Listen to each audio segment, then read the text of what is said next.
Continued fallout today in the Minnesota Republican Party following the resignation of chairwoman Jennifer Carnahan. Carnahan stepping down last night after a close friend and GOP donor, Tony Lazzaro, was arrested on federal sex trafficking charges last week. Rob Olson joining us live from the Capitol tonight. Rob, the party now working out how to move forward from all of this.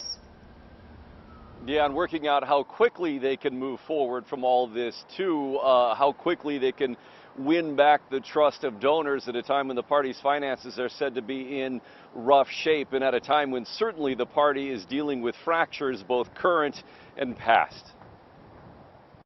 The party that I was involved with is different than the party that's there today. It has been a decade since Michael Brodkorb was deputy chair of the Minnesota GOP. He also exited amidst scandal, but once he emerged, he said the party had changed. I came into the party when there were different types of candidates, and we supported different kinds of issues that are being at the forefront right now. And so the party has a tremendous opportunity here to clean house and to shift away from the drama of the last 7 days. Thursday night's resignation of Chair Jennifer Carnahan came after former employees alleged a toxic workplace, which itself came to light after the arrest of donor and party activist Anton Lazzaro on allegations of sex trafficking. Several party committee members now say they will resign as well, or are thinking about it, as the party faces a financial audit and investigation and a lot of questions. Is it possible that more people inside the party were connected or were aware of what Anton Lazzaro was doing? That's the big concern right now. While Brodkorb sees a long road to regain trust of donors, which is a threat to next year's midterms,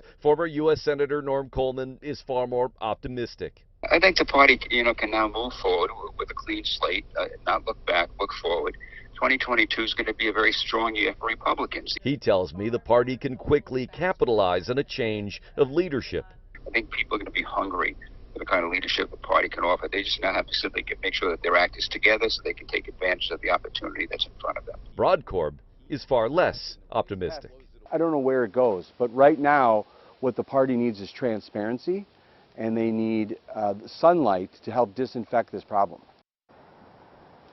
I reached out to a number of other party insiders and activists and office holders today. Most did not return my call. One who did said that they have been outspoken this past week, but at this point they'd rather publicly stay out of it because right now it's just a bit messy. Live at the state capitol, Rob Olson, Fox 9.